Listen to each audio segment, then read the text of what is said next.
Buenas, ¿qué tal? Buenas tardes. Aquí estamos de nuevo, ahora ya sí, otra vez de nuevo, un viernes sí y un viernes no. O sea, la semana que viene no, la siguiente volveremos a tener Café Conciencia para hablar de cosillas de ciencia y tomar conciencia, ya sabéis. A ver si no se me olvida ninguna de las cosas que tenía pensadas contaros hoy. Eh, bueno, en primer lugar quería hablaros de la situación de los mares, seguir un poquito hablando de ello porque está muy en boga, ¿no? Veréis que cada vez hay más información y más entrevistas a científicos que están viendo cuál es la situación de los mares. Mira, con respecto a esto, anoche mismo, creo que anoche fue, cuando se emitió el programa este que hace Lorenzo Milá en televisión española, Objetivo Planeta se llama, me parece. Sí, Objetivo Planeta. Bueno, pues el de anoche eh, llevó entrevistó a dos investigadores del Instituto de Ciencias del Mar de Barcelona, compañeros, por lo tanto, de Antonio Turiel, porque la semana que viene, vamos, el lunes, comienza una conferencia internacional auspiciada por la ONU, allí en el Instituto de Ciencias del Mar de Barcelona, que se titula La década de los océanos, y llevó a dos investigadores de este instituto de Ciencias del Mar de Barcelona, como digo. Dura media horita, es una entrevista agradable, interesante y que intentan no meternos miedo, pero realmente si nos fijamos en las cosas importantes, pues veremos que, por ejemplo, nos enseñan una gráfica de las temperaturas, de la evolución de las temperaturas entre el paralelo 60 sur y el paralelo 60 norte de la superficie de los océanos y bueno, se ve que está completamente fuera de madre, ¿no? Que el 2023 ya se salió de madre y el 2024 está completamente fuera de madre. Los podéis ver por ahí. Buenas tardes, Fer. Encantado de tenerte aquí de nuevo. O sea bueno, que es interesante y que un puntito positivo para televisión española, ¿no? Y un puntito, aunque es muy poca la influencia que estos programas tienen, ¿no? Pero cada vez es más abundante. Fijaos que antes del último Café Conciencia habían estado Antonio Turiel y Fernando Valladares con Lorenzo Milá y ahora están dos compañeros de Turiel aquí del Instituto de Ciencias del Mar contándonos pues la importancia de vigilar cómo evolucionan nuestros mares y la situación tan alarmante que tenemos y de la cual nos están avisando, ¿no? Ayer por la tarde, por la noche, en Objetivo Planeta, Lorenzo Milá, miradlo en cuanto tengáis un ratito, como os digo, es agradable, no es gran cosa. Con respecto a esto, también hay unos investigadores, mirad, de la Universidad de Las Palmas de Gran Canaria, y de la Universidad de Las Palmas de Gran Canaria y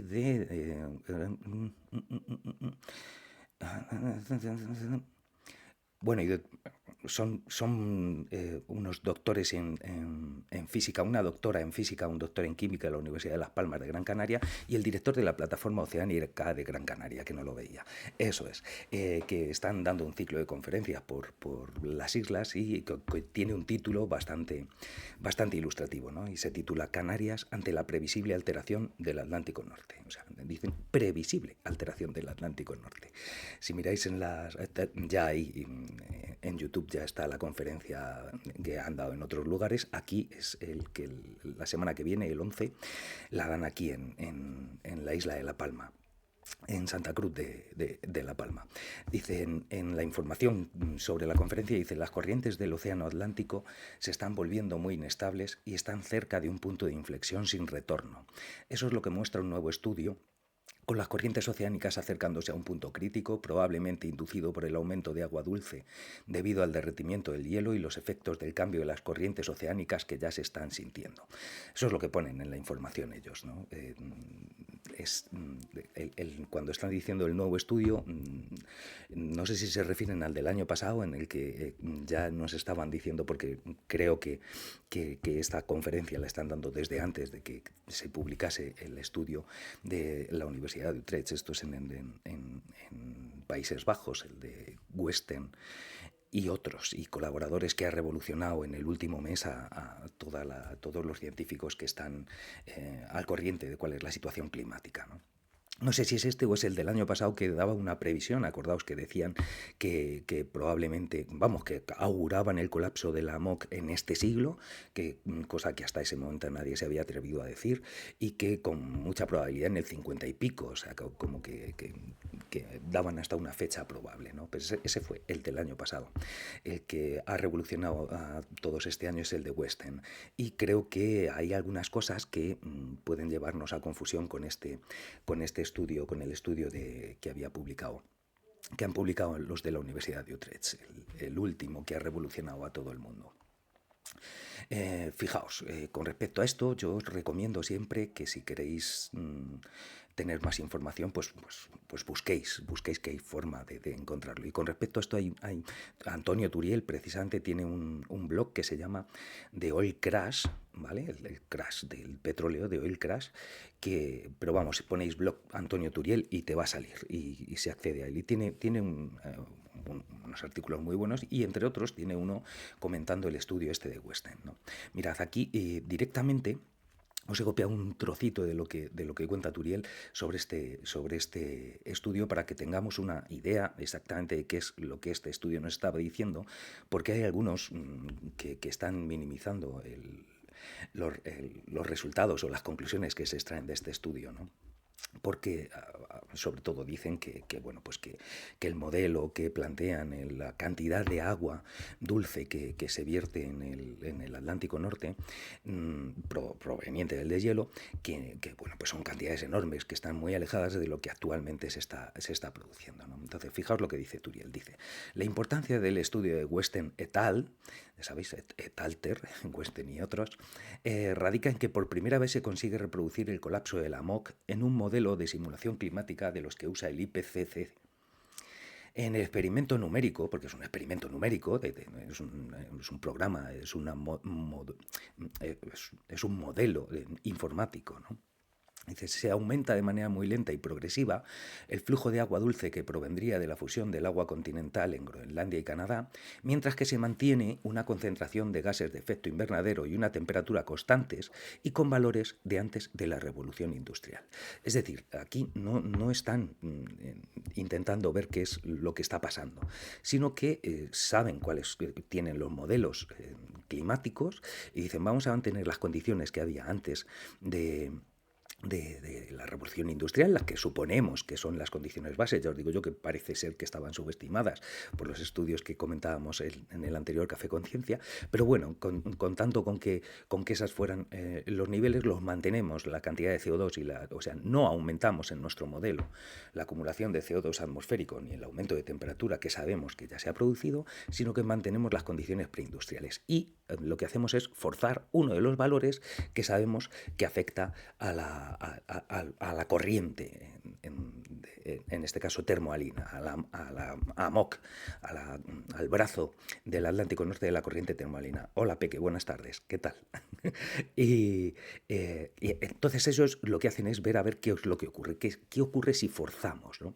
Mira, Turiel dice, a partir de aquí, dice: porque el objetivo del experimento numérico no es reproducir lo que está pasando en el mundo real ahora mismo, sino saber si con el forzamiento adecuado el colapso de la AMOC podría producirse, a qué velocidad sucedería y si existe un indicador temprano que nos alerta de la cercanía del colapso.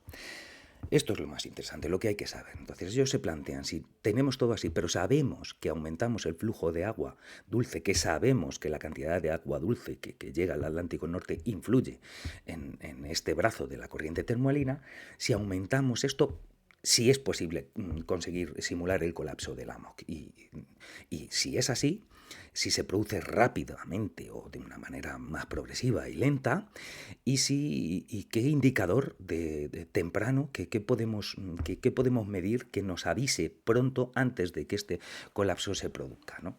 Y esta es la cuestión. Entonces, ellos corriendo el modelo informático, el modelo climático, vieron que sí. La respuesta a las tres preguntas vieron que sí es posible producir un colapso del AMOC, en este caso solamente añadiendo agua dulce, pero eso no significa que eso sea lo que esté pasando, ¿de acuerdo? Que por lo tanto sí es posible producir el colapso del AMOC, que hasta hace, fijaos, del AMOC se hablaba, del colapso de la corriente del Golfo, se hablaba desde hace muchos años, ya lo hemos comentado, que hace muchos años era como un mantra que había ahí, pero que incluso en los últimos estudios del IPCC, en todos los estudios, pero en los últimos que son los más fiables, por lo tanto, los últimos estudios del IPCC como que se le restaba importancia, como que parecía que no había tanta evidencia de que ocurría. Y lo que ocurría es que no teníamos todavía lo suficientemente evolucionados ni los modelos informáticos ni la capacidad de medirlos, ¿no? Y que en poquito tiempo se ha mejorado muchísimo y hemos tenido unos resultados que dieron este estudio el año pasado que pronosticaba que podía ocurrir el colapso del AMOC. De hecho, ocurrirá si no cambiamos la dirección en este siglo, y este nuevo en el que Westen ha revolucionado todo. ¿Por qué? ¿Por qué lo ha revolucionado? Pues porque, por un lado, ha demostrado que sí se puede parar la AMOC. Por otro lado, ha visto que ese colapso de la AMOC, esa parada de esa cinta transportadora, se produce mucho más rápido de lo que creíamos. Se produce en décadas. Se produce en 100 años, se para completamente, y en los primeros 50 dicen que es donde se aprecian los efectos más bruscos y más devastadores, ¿no? O sea que es inmediatamente. Y lo tercero es que miran a ver, que era lo más interesante, cómo encontrar un indicador temprano, porque la corriente, ya os digo, que medir las corrientes en el mar no es tan sencillo, puesto que imaginaos que en el mar se está moviendo continuamente para todos los lados.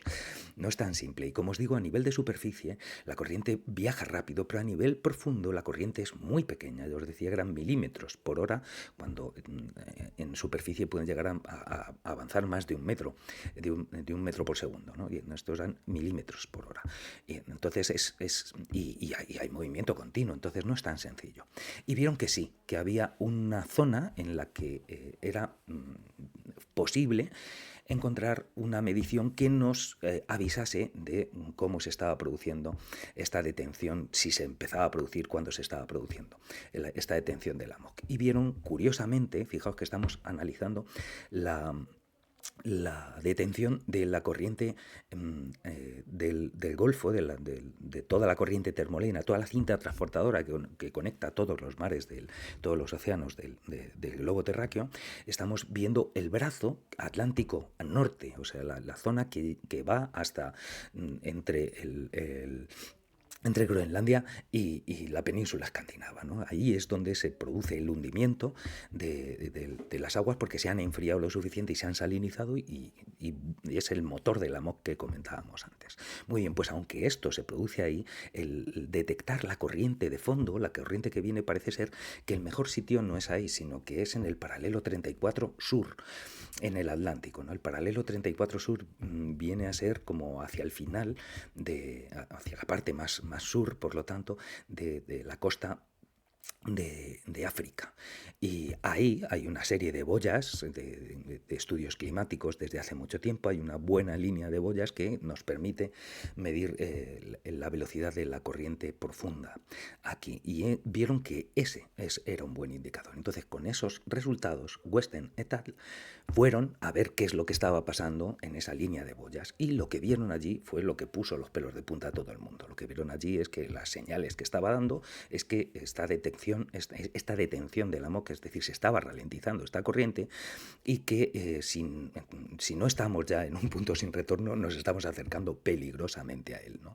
Eso es lo que nos decía, y eso es lo que nos pone los pelos de punta. Entonces, como os digo, el criticar o el minimizar la realidad, contándonos que realmente en el modelo se había echado mucho más agua dulce del que se vierte actualmente por el deshielo de Groenlandia y Canadá, lo que dice Turiel, entre otros, y lo que dicen es que no es eso lo que nos está contando, es que no estaban simulando las condiciones actuales, sino que lo que nos está contando es que se puede parar, y que cuando empieza a pararse, se para muy rápido, y que la mejor manera de detectarlo es midiendo esa corriente en el paralelo 34 sur, y que han ido a medirla y han visto que se está deteniendo. Esa es la cuestión, eso es lo que hemos visto. Entonces, evidentemente, no tiene por qué detenerse. Hay otras muchas fuerzas que están influyendo en la corriente, en el AMOC, en este brazo atlántico de la corriente termolina, ¿no? Entre otros, como comentan Turiel y otros, el tema del viento. O sea, se está viendo que en el Atlántico Norte hay unas anomalías de pérdida de viento superficial en en la superficie del océano del Atlántico Norte y del Ártico. Se están viendo anomalías de un descenso muy pronunciado de la velocidad del viento. Y comentaba Turiel que este efecto además es muy importante en esta corriente termalina, puesto que el área en el que influyen los vientos es una superficie del océano muchísimo más grande. Entonces quiero decir que el efecto es potente, muchísimo más grande que la zona en la que se vierte el agua dulce. O sea que también influye. Y explican que el viento afecta a la corriente de dos maneras. Una primera es que el viento enfría, y por lo tanto al enfriarla el agua fría es más densa, facilita que ese agua se profundice, y por otro lado también facilita la evaporación, con lo cual también saliniza, porque al evaporarse el agua, lo que se evapora es el agua y se queda la sal, como ocurre en las salinas, ¿no? Pues ese es uno de los efectos, igual que el hielo también saliniza. Acordaos que comentábamos el otro día que al congelarse el mar lo que se congela es solamente el agua y expulsa el hielo, con lo cual el agua que queda es un agua más salada y más fría, helada, con el hielo. Entonces, fijaos, por ejemplo, no se está teniendo en cuenta esto, no se está teniendo en cuenta la temperatura de la atmósfera, no se está teniendo en cuenta la concentración de CO2 en la atmósfera. Es decir, lo que te está diciendo es que todo eso que sabemos que influye en los cambios de densidad de la superficie del agua de los océanos, pues no se están teniendo en cuenta. Simplemente se estaba comprobando a ver si solamente modificando uno de los factores podías llegar a hacer que colapsase. Si en vez de, además de la cantidad de agua del hielo, estamos contando con la temperatura, con la concentración de CO2, con la disminución de los vientos, es decir, hay otros muchos factores que pueden estar influyendo aquí. Lo importante es que la señal que nos indicaba, y la más fiable para dirigirnos y para orientarnos de cómo va esa corriente, es la que se mide en el paralelo 34 sur, y en el paralelo 34 sur, en el Atlántico, lo que han visto es que nos estamos acercando a ese punto temido, ese terrible punto sin retorno, ¿no? Entonces, fijaos, esta es la realidad. Y entonces, acá, todo aquel que escuchéis minimizando el efecto de Westen, pues le podéis decir que lo que hace Westen no es decirnos que se está produciendo un deshielo mucho más grande del que se está produciendo, porque no es eso. Acojona, dice Fer. Claro que sí. Por lo menos a mí. A mí la verdad es que a mí me asusta mucho. A mí me asusta mucho, y a todos los investigadores que están en el tema les asusta. Y les asusta, como os digo, sobre todo porque, aunque lo llevábamos viendo desde hace tiempo, de verdad lo que se ha visto, sobre todo en el mar, es que hay que recordar que el mar, el océano, es el componente lento del sistema climático. O sea, por la cantidad, la inercia térmica que tiene el mar, es lo que se supone que debe tener cambios menos bruscos. Y lo que se ha visto en el 2023 y en el 2024 son unos cambios muy bruscos en la temperatura del mar. Eso es. No son como ahora, ¿verdad? Eso es. 50 años, que dice Fer, que tener 50 años recordarás que nuestros inviernos no son como ahora. Y si tienes 55 como yo, pues más todavía. Los inviernos no eran como antes. Hombre, tú acuérdate cuando ibas al cole escurriéndote en los charcos que estaban helados. O sea, eso ya... O sea, es que ¿cuántas veces hemos tenido que rascar este invierno en cristal, ¿no? O sea, hay muchas cosas que nos indican que el mundo ha cambiado mucho en nuestra vida, Fer. No se necesitan más, es en nuestra vida. O sea, hasta nuestros padres más o menos tenían una vida muy similar. Es decir, si es que los refranes funcionaban. Es que hace tiempo ya, hace mucho tiempo, que lo de por semblar cigüeña verás, bueno, tengo yo aquí una colonia permanente de cigüeñas que alucinas. O sea, o Caco Senante cantando lo de, pero ¿qué haces tú aquí una gaviota en Madrid? Tenemos una de las colonias de gaviotas más importantes, ¿no? en Madrid, ¿no? O sea, que fíjate, la alteración que estamos provocando de los ecosistemas ha hecho que hasta se nos quede inservible el acervo popular, ¿no? Sí, para no existir cambio climático, bueno, eso es otra de las cosas, ¿no? Yo creo a ver, el problema de los medios de comunicación es escandaloso, ¿no? Porque nos dan una sensación, es, eh, es igual que las redes sociales. O sea, las redes sociales también te dan una sensación de realidad irreal, ¿no? Tú en una red social ves de repente arden las redes, sales a la calle y ni arde nada por ningún lado. O sea, pero es que con 100 zumbaos que estén haciendo que ardan las redes arden. Pues en la televisión igual. Quiero decir, se le ocurre a Antena 3, Telecinco y decir un mismo mensaje, pues parece que esa es la realidad, pero la realidad va mucho más allá, mucho más de lo que nos están contando, ¿no? Y de lo que estábamos viendo. Porque hay un montón de informaciones, que eso es lo que yo, entre otras cosas, quiero contaros, que no se les da el peso que debería dárseles, ¿no? En fin, mirad, con respecto a esto, recordad que una de las cosas que comentábamos es que decían que los científicos estaban asustados precisamente por este cambio tan brusco, sobre todo en los océanos en el 2023, en el 2024, que se ha producido un cambio mucho más rápido de lo que se esperaba. Nos estaban contando que una de las cosas que podía estar influyendo era el fenómeno del niño, ¿no? Como el niño hacía que aumentasen las temperaturas y eso a lo mejor, o sea, que este subidón que habíamos tenido en el 23 y el 24, pues como que sería un episodio pasajero que esperemos que en cuanto pase el niño pegue otra vez un descenso y volvamos a unos parámetros más normales, ¿no? Eso es lo que algunos comentaban. Ya os digo yo, todos los que están diciendo que bueno, que sí, que influye, pero que no es la razón principal, o que si lo quitas no nos quedamos en la temperatura que teníamos antes, ¿no? Si los quitas de los modelos climáticos, quitas el efecto del niño, no tenemos la tranquilidad, las temperaturas que teníamos anteriormente, ni la realidad climática que teníamos anteriormente. Pues bien, fijaos, el 29 de marzo, o sea, es hace 6 días o 7, ¿no?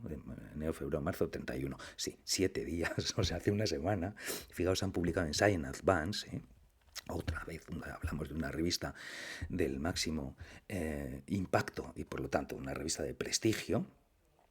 Vale, han publicado un artículo en el que demuestran que el deshielo del Ártico hará más fuerte el fenómeno del niño en los próximos años. O sea, no solamente aquí le estamos dando la vuelta a la cosa, ¿no? Están diciendo, a lo mejor es que se ha calentado tanto este año porque está el niño, nos ha pillado un niño gordo, un niño con un niño que venía en condiciones. Por cierto, sabéis que se llama el niño porque esa corriente cálida que llega a la costa de Perú llegaba por las fechas de Navidad, entonces se referían al niño con respecto al niño Jesús. Es así lo que los peruanos, por lo que lo llamaron el niño, el fenómeno del niño. El caso es que lo que aquí nos están diciendo es lo contrario, no que el niño esté haciendo que se deshiele el Ártico o aumentando la temperatura y eso hace que se deshiele el Ártico, sino que ese deshielo del Ártico lo que provoca son fenómenos del niño más extremos. Es decir, que en el próximo niño que tengamos en unos años, que cada vez se van teniendo cada menos tiempo, el próximo niño que tengamos en unos años será un niño, con toda probabilidad, será un niño más intenso, con lo cual el calentamiento será mayor y a mayor calentamiento habrá más derretimiento de hielo en el Ártico y ese derretimiento de hielo en el Ártico profundizará en la intensidad del siguiente niño. O sea, imaginad esto, lo que supone, ¿no? Ya sabéis que comentamos en los primeros Café Conciencia el riesgo de poner en marcha estos fenómenos de retroalimentación positiva, ¿no? Estos bucles de retroalimentación positiva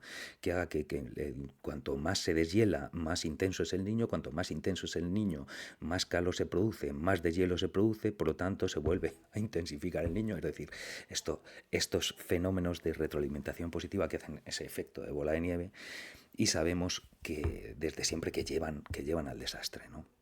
Pues como veis es esto. Esto no es tan sencillo. Quiero decir que uno ve que han demostrado que el deshielo en el Ártico, y fundamentalmente que conecta el Ártico, fundamentalmente conecta solo con el Atlántico. Ya sabéis que el estrecho de Bering es tan estrecho que no tiene casi intercambio de aguas, es casi con el Atlántico. Y que ese deshielo que se está produciendo, por lo tanto, en el Atlántico Norte, llegue a afectar a una corriente del Pacífico Sur, pues no es tan sencillo. Y acaban de demostrar que es posible. Y incluso lo explican, o sea, podéis acceder al artículo. Es un artículo, luego es bastante complejo porque habla de las interacciones entre pues eso, el océano, la atmósfera, el hielo, como también interrumpe esa conexión y ese intercambio de gases y de temperatura entre la superficie del océano y la atmósfera en las zonas en las que se hiela. Es decir, todo esto como al final empuja y tiene un efecto claro y evidente en la corriente de la que depende el fenómeno el fenómeno del niño.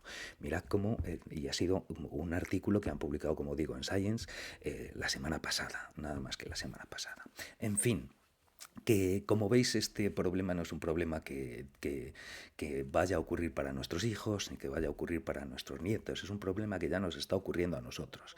Ya estamos viendo efectos de esta alteración tan brusca de nuestros ecosistemas, porque recordemos que en sí el calentamiento global es uno de los 9 límites que no deberíamos haber superado, ¿no?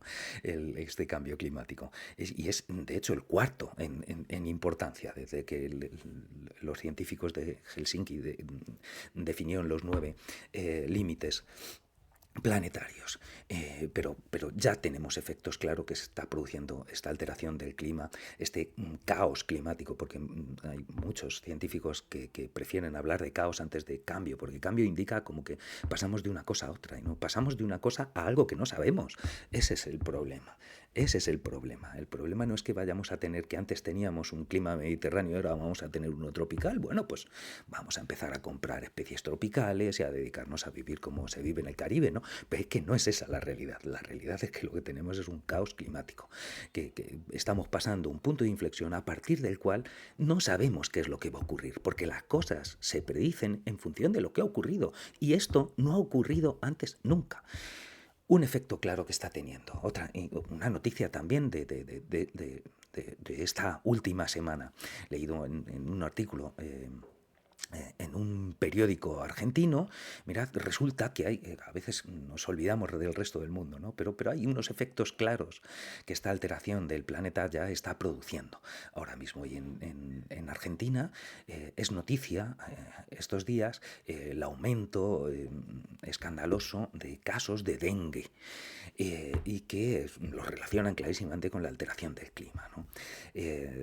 Dicen, fíjate, hasta el 23 de marzo se multiplicaron por 6 los casos de dengue con respecto a los del 2023.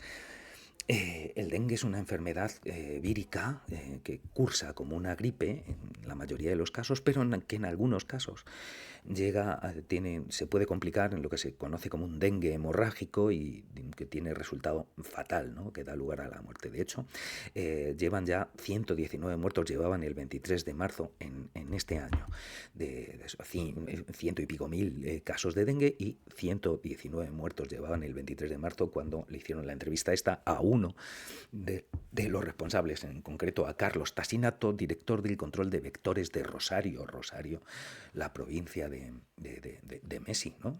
Messi es rosarino, creo recordar.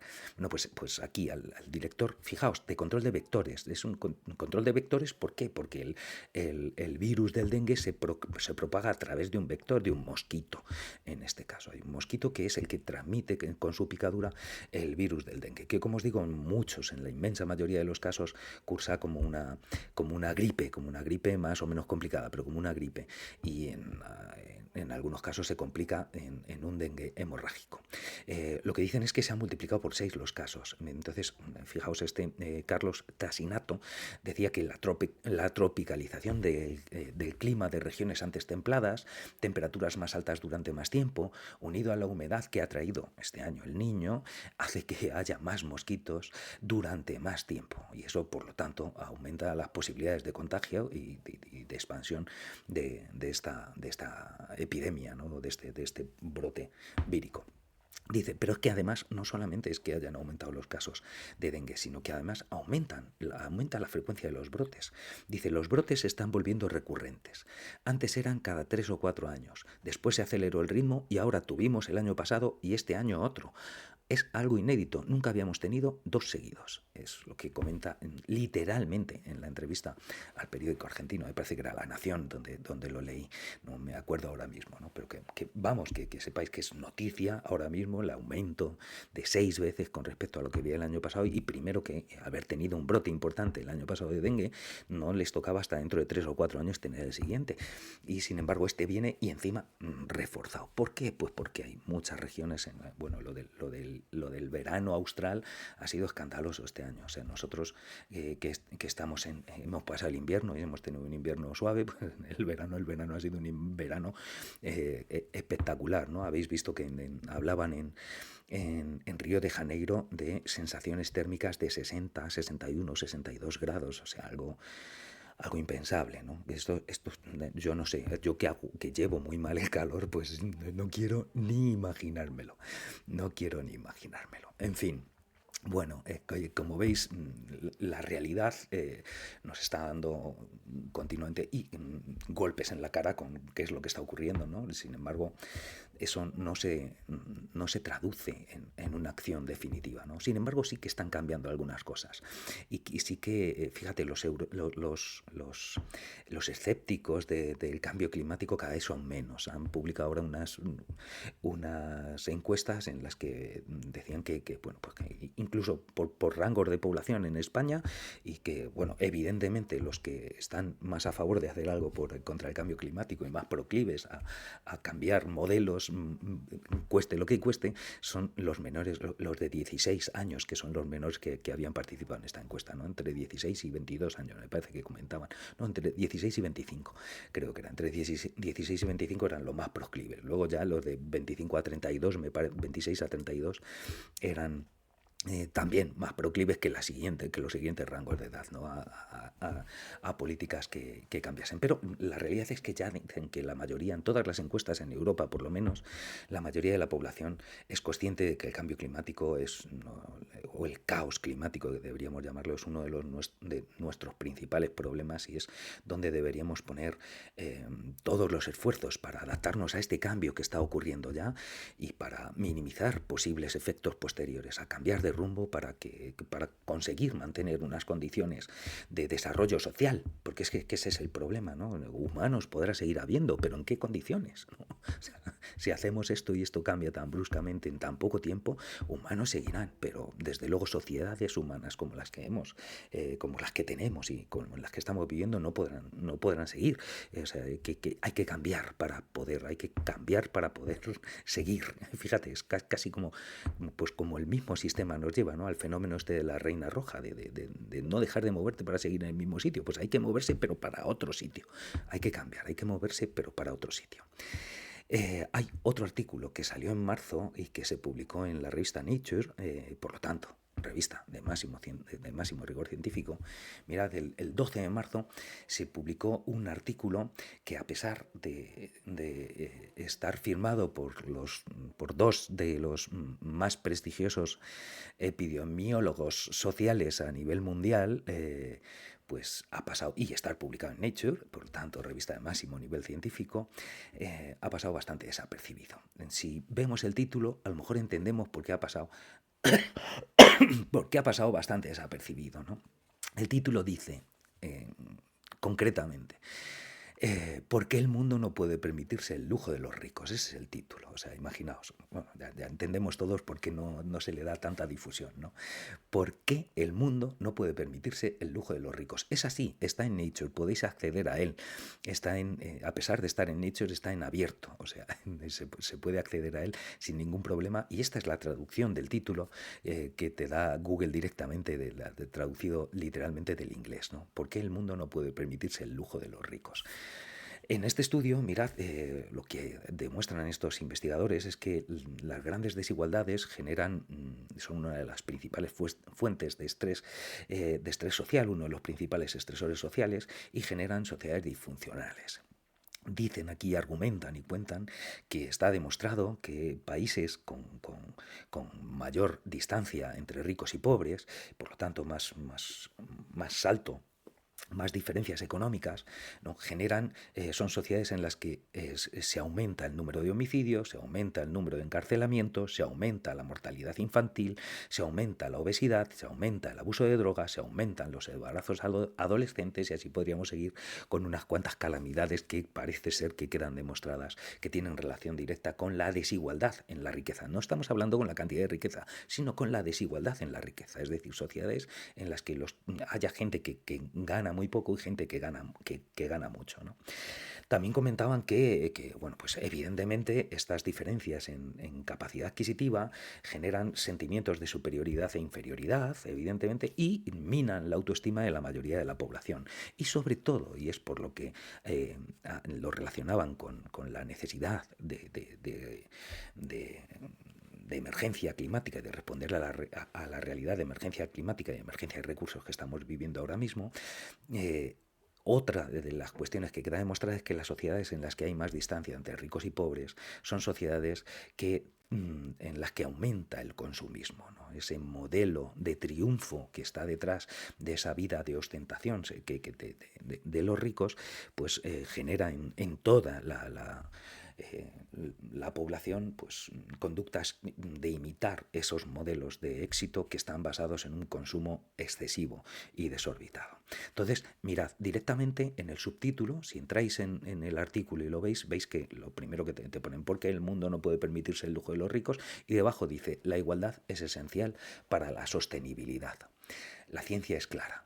Las personas en sociedades más igualitarias son más confiadas y más propensas a proteger el medio ambiente que aquellas en sociedades desiguales impulsadas por el consumo. Eso es lo que nos dice ahí mismo, ¿no? Luego, más adelante, incluso, Haur dice, la evidencia científica es contundente. Reducir la desigualdad es una condición previa fundamental para abordar las crisis ambientales, sanitarias y sociales que enfrenta el mundo. Es esencial que las autoridades actúen rápidamente para revertir décadas de creciente desigualdad y frenar los ingresos más altos. Como ve, esto lo dicen literalmente en ese artículo, y ya sabéis que la ciencia tiene un cierto sesgo conservador por prudencia, porque no puedes, es mucho más fácil falsar que asegurar. Entonces todo lo que sean pronósticos, posibilidades, que siempre eres prudente. Como dices, yo con lo que he estudiado decido, pero yo he visto esto con mis condiciones, no sé si otro con la suya, es decir, extrapolar, sacar conclusiones, siempre tiene un sesgo conservador, siempre te curas en salud y no dices todo lo que en realidad te está transmitiendo la investigación que estás haciendo, ¿no? Pues a pesar de eso, fijaos lo que dicen aquí bien claro. La evidencia científica es contundente, ¿no? Y que es una condición, reducir la desigualdad es una condición previa y fundamental para abordar las crisis ambientales, sanitarias y sociales que enfrenta el mundo. Es necesario. El problema no es en sí la generación ni de alimentos, ni la distribución del agua, el modelo socioeconómico es el que es el principal problema. Y a partir de ahí podremos generar otro mundo con otras condiciones. Pero hay que reducir, y una de ellas lo que habla es de reducir las condiciones, las diferencias económicas dentro de las sociedades, ¿no? De hecho, si leéis el artículo veréis que a partir de aquí que empieza a hablar que dan muchas ideas, ¿no? Habla de promocionar determinados modelos empresariales. Entre ellos, lo que estos epidemiólogos sociales abogan es por fomentar como modelo empresarial, por ejemplo, los modelos cooperativos, ¿no? Y de hecho, me llamó la atención que ponen como ejemplo de una estructura empresarial más igualitaria a el Grupo Mondragón, que es un grupo nuestro, es un grupo de Mondragón en el País Vasco, ¿no? O sea, es un grupo cooperativo, el grupo cooperativo más importante aquí en España, y en el que te ponían como ejemplo, comparaban con las 100 sociedades cotizadas en no sé qué índice que mencionan, no sé cuál es el índice, no soy economista ni mucho menos, de las 100 primeras sociedades cotizadas, las diferencias de salarios que había entre quien menos gana y quien más gana era de 1 a 200, y que en Mondragón las diferencias son de 1 a 9. Entonces, claro, es un modelo muchísimo más igualitario, ¿no? Simplemente lo comento porque dan muchas ideas de qué es lo que se puede hacer, cambios, por supuesto, en los sistemas impositivos, primando los sistemas progresivos contra los sistemas regresivos, o los sistemas en los que todo el mundo paga lo mismo, como el tema del IVA, etcétera, etcétera, sino que bueno, pues todo, hacen un montón de propuestas que deberían leérselas pues aquellos que están al corriente de estas cosas. Bueno, Peque, hasta otra. Cuando quieras estaremos por aquí. Esto es. Pues como veis es, aunque se ha puesto en Nature, aunque gente de reconocido prestigio internacional, pues es lógico que teniendo los medios de comunicación, los intereses económicos de las grandes corporaciones detrás, pues es lógico que estén, pues que no den mucho pábulo a este tipo de investigaciones, ¿no? Pero esto está publicado, como os digo, el 12 de marzo en la revista Nature. Pues me parece muy interesante, me parece que es algo que no se nos debe escapar y que, como veis, los científicos están hablando, están diciendo, nos están alertando, nos están comentando y nos están diciendo cuál es el camino. Otra cosa es que ya entre todos les hagamos más o menos caso, ¿no? Otra cosa que no podemos dejar de comentar, una de las últimas cosas que no podemos dejar de comentar y que, bueno, pues nos permite una cierta risa. Qué pena que tengan tan escasa difusión, ¿verdad? Es que no sé, o sea, porque es que hay un problema y es eh, que muchas veces pues tenemos miedo y los científicos que están viendo lo que están viendo, pues tienen miedo a transmitir lo que están lo que transmiten, y que muchos de ellos, en cuanto te descuiden, pues se les arrincona como agoreros, como, pues porque joder, es que genera mucha sensación de impotencia también, ¿no? De descubrir que esto está así y dices, ¿y yo qué puedo hacer? Bueno, pues yo lo primero que puedo hacer es concienciarme y ver dónde estoy, para que en cuanto yo siempre lo que digo y lo que espero es que ese concepto de potencialidad social, es decir, de energía potencial, igual que la energía potencial, si yo voy subiendo agua, por ejemplo, a un segundo piso, cada litro de agua que coloco en ese segundo piso, al estar alejado 2 pisos del suelo, está acumulando energía potencial, pero ese agua no está haciendo nada, no está haciendo nada hasta que alguien abra el depósito de ese agua y ese agua caiga y esa energía potencial se transforme en cinética, ¿no? Pues desde ese punto de vista es desde el que yo veo la necesidad de concienciarnos, de enterarnos, de ver qué es lo que está ocurriendo, para colocarnos con una energía potencial social que, en cuanto haya un detonante que nos permita abrir ese depósito, pues transformemos esa energía en una energía cinética social que nos permita cambiar. Esa es la esperanza que tengo, y por lo que os cuento y por lo que creo que todos deberíamos estar concienciándonos en esta línea, ¿no? Lo que decía, lo que quería comentaros también es esto de esta última semana ha sido noticia y también caso de mofa, ¿no? Y un cierto escarnio. Este tuit que publicó Pablo Motos contándonos las maravillas de una máquina que regeneraba células, que había encontrado, ver, la máquina más top de todas, y que salía una doctora con bata blanca contándonos la maravilla de cómo utilizaba, como decían, ese plasma atmosférico frío. No sé, unas cosas te hablan, es como a mí eso me recuerda al Accelerator que había que era un skip más con Accelerator. Recuerdo que se llamaba un detergente y llevaba Accelerator. O sea, no sé si se les ocurrió otra cosa más que llamarlo Accelerator, ¿no? O sea, pues eso del plasma atmosférico frío a mí me recordaba al Accelerator. O sea, es como nos inventamos un nombre que da apariencia de tecnología, y ahí va. Yo veo que la doctora que estaba de blanco, que yo supongo que será doctora, realmente doctora en medicina, supongo, espero que no sea una mangante simplemente y que nos esté contando, nos esté mintiendo, sino creo, desgraciadamente, que simplemente es que se lo cree, se lo cree pues porque no ha mirado lo suficiente, porque si no, evidentemente lo que nos cuenta es que es de risa. De hecho, recuerdo que ver en un periódico como le contestaban tweets a la publicación de Pablo Motos, y me llamó la atención, me hizo muchísima gracia uno que decía directamente, decía, y lo he copiado, decía, ninguna máquina regenera células. Dice, a ver, Pablo Motos, dice, a ver, Pablo Motos, ninguna máquina regenera células. Te están timando. Firmado un catedrático de biología molecular. Con eso me vale, me parece que es un zasca de maravilla, ¿no? Pero bueno, en fin, este caso de pseudoterapia que consigue no sé qué, está detrás de un fenómeno que también afecta al cambio climático o a las soluciones que vemos en este mundo de crisis, ¿no? No solamente climáticas, sino crisis de recursos también, ¿no? De crisis de fuentes energéticas y crisis de recursos materiales, ¿no? Porque recordemos que la energía en sí no es una energía, no la queremos solamente, no es el fin conseguir la energía, sino que la energía la queremos para transformarla en otras cosas, transformarla en trabajo, ¿no?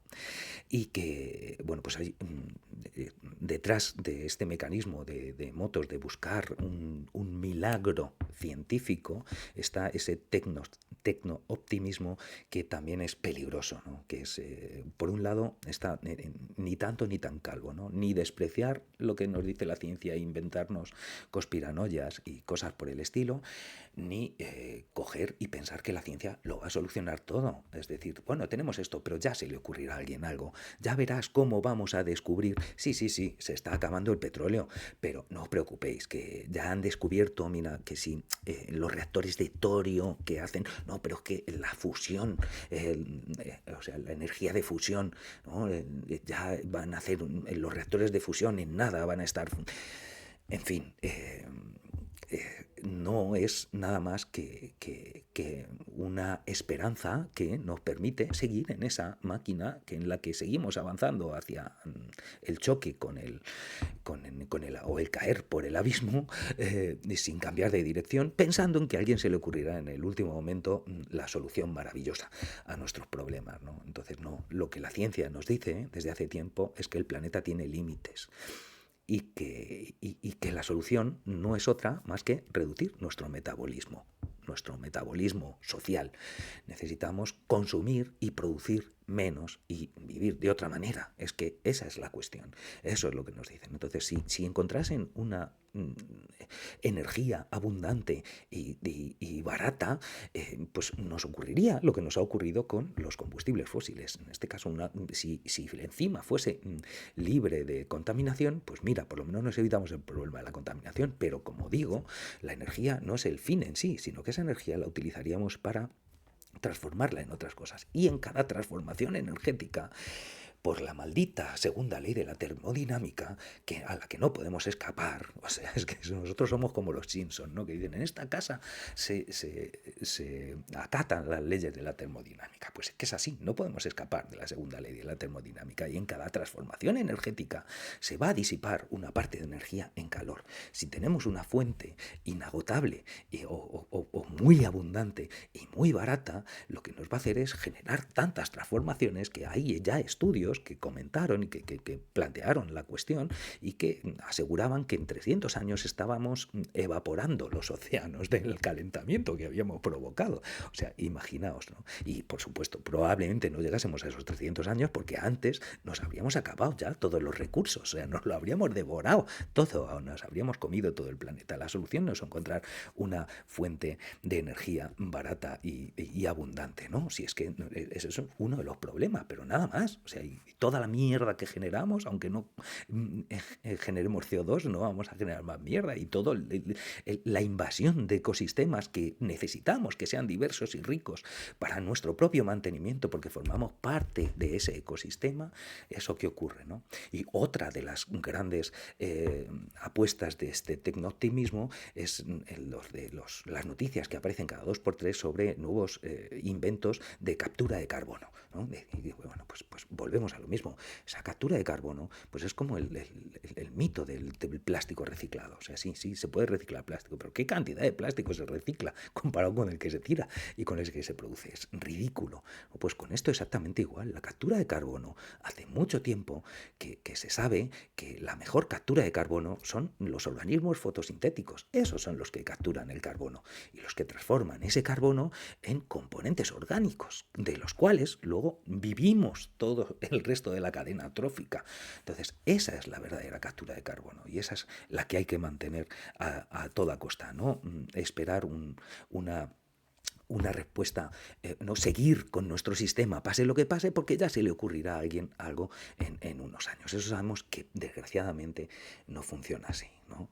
No funciona así. Y lo que tenemos ahora mismo es un mundo que, como veis, en cuanto echemos la vista un poquito atrás, vemos que climáticamente estamos en una situación muy delicada, nos estamos acercando a un cambio brutal en el que además no sabemos qué es lo que va a ocurrir después, porque las cosas ya no van a seguir la linealidad que seguíamos antes. Cada vez hay más noticias que nos están indicando que que se está produciendo en estos últimos años, en estos 2 últimos años, en el 23 y el 24, estamos viendo fenómenos de aceleración de todos estos procesos de cambio.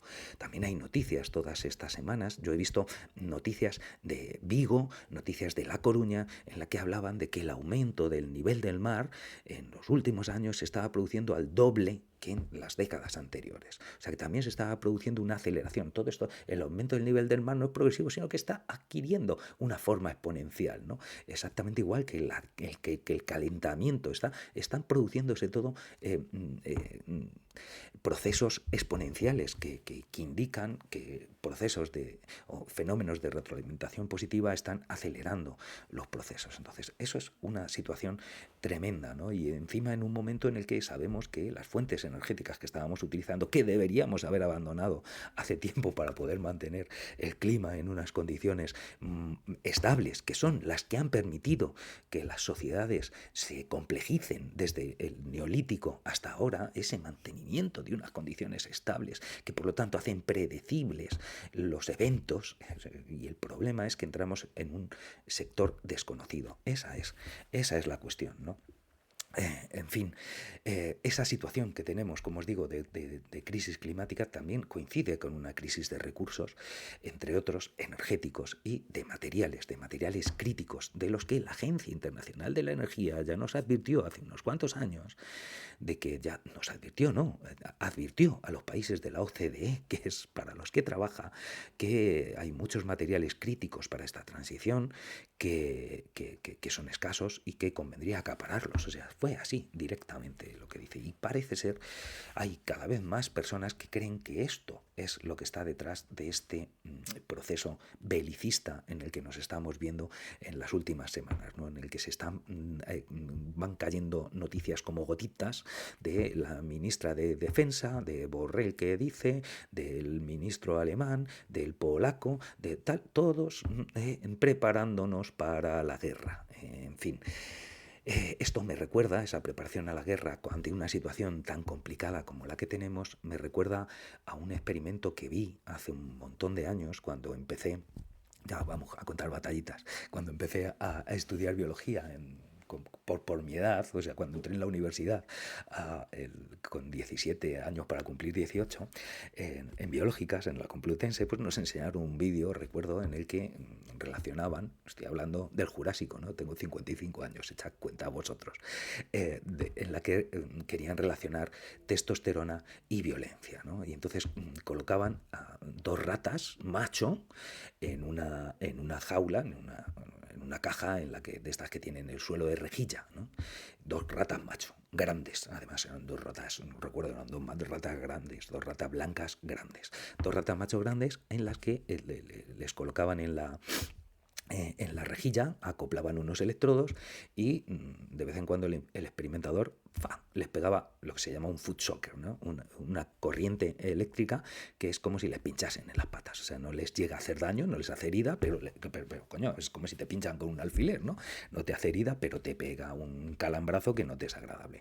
¿Qué hacían las ratas? En cuanto recibían el calambrazo, pues se volvían la una a la otra y se empezaban a dar de leches. O sea, se pegaban. O sea, las ratas, cuando les pegaban el foot shocker, ellas evidentemente no pensaban que hay un cabrón de investigador que se dedica a darle, sino que a mí me has dado, solamente estás tú, pues a por ti que voy. Esa era la solución que ponían las ratas. Y el efecto relacionado a la testosterona, pues luego ponían a 2 ratas castradas, 2 ratas a las que habían estirpado los testículos, que les pegaban el full shocker y las ratas se mosqueaban, pero no se pegaban.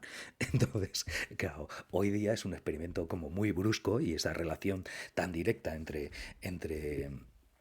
testosterona y violencia es una relación que hoy no podríamos, es muy, muy burdo el experimento, ¿no? Ya te digo que hace un montón de tiempo que lo vi, y lo vi en la universidad, o sea que nos lo comentaron ahí. La cuestión, claro, no es una de las soluciones para evitar la guerra, no estoy planteando que se les estirpen los testículos a todos los dirigentes políticos, aunque no estaría mal, ¿no? Pero, entre otras cosas porque habrá algunos dirigentes políticos, mujeres, que no tengan testículos y también estén propiciando esto, porque recordemos que, entre otras cosas, esto que para la mayoría es un desastre, lo que es una guerra, pues hay algunos sectores en los que esto supone como este concepto de triunfo equivocado que nos lleva al desastre está también detrás de ese concepto de que lo que para unos son crisis, para otros son oportunidades, ¿no? Y entonces, bueno, pues sí, en los últimos años las empresas que más están subiendo su cotización en bolsa son empresas armamentísticas, o sea, es un negocio para algunos.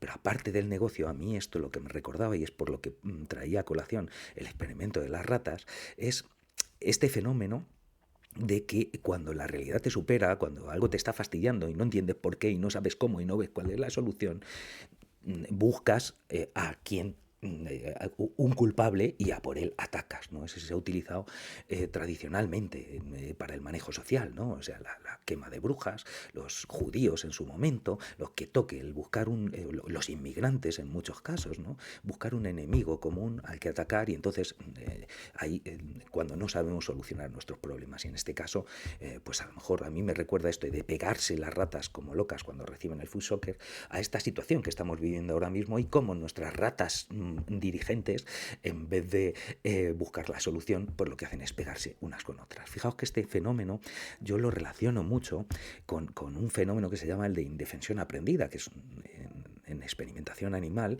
es un modelo de depresión, ¿no? Con el que se estudian fenómenos depresivos.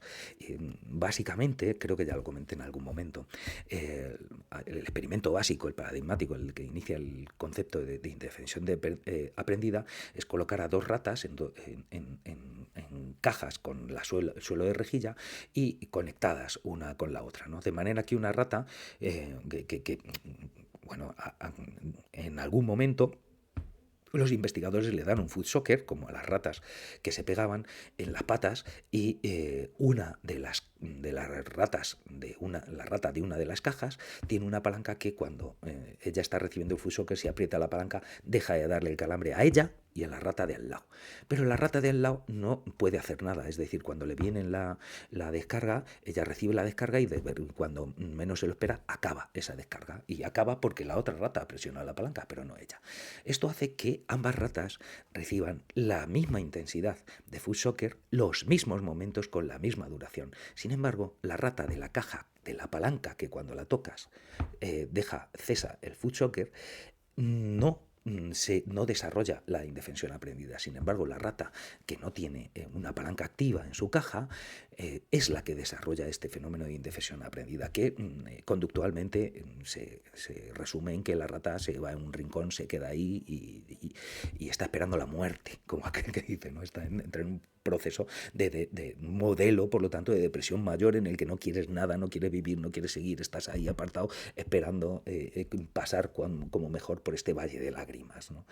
Y fijaos que ambas reciben el mismo dolor, ambas reciben la misma intensidad, con la misma frecuencia y la misma duración, y sin embargo una sí desarrolla este problema de indefensión aprendida y la otra no, la otra sigue con su vida normal. Si la sacas de la rata, de la caja, sigue comportándose con las demás como es, no le afecta psicológicamente de esa manera a la que le afecta a la que no tiene la palanca. Fijaos, y las dos tienen la misma situación difícil. Sin embargo, una de ellas hace algo, y es esa conducta que tú haces la que te salva de entrar en ese proceso de indefensión aprendida.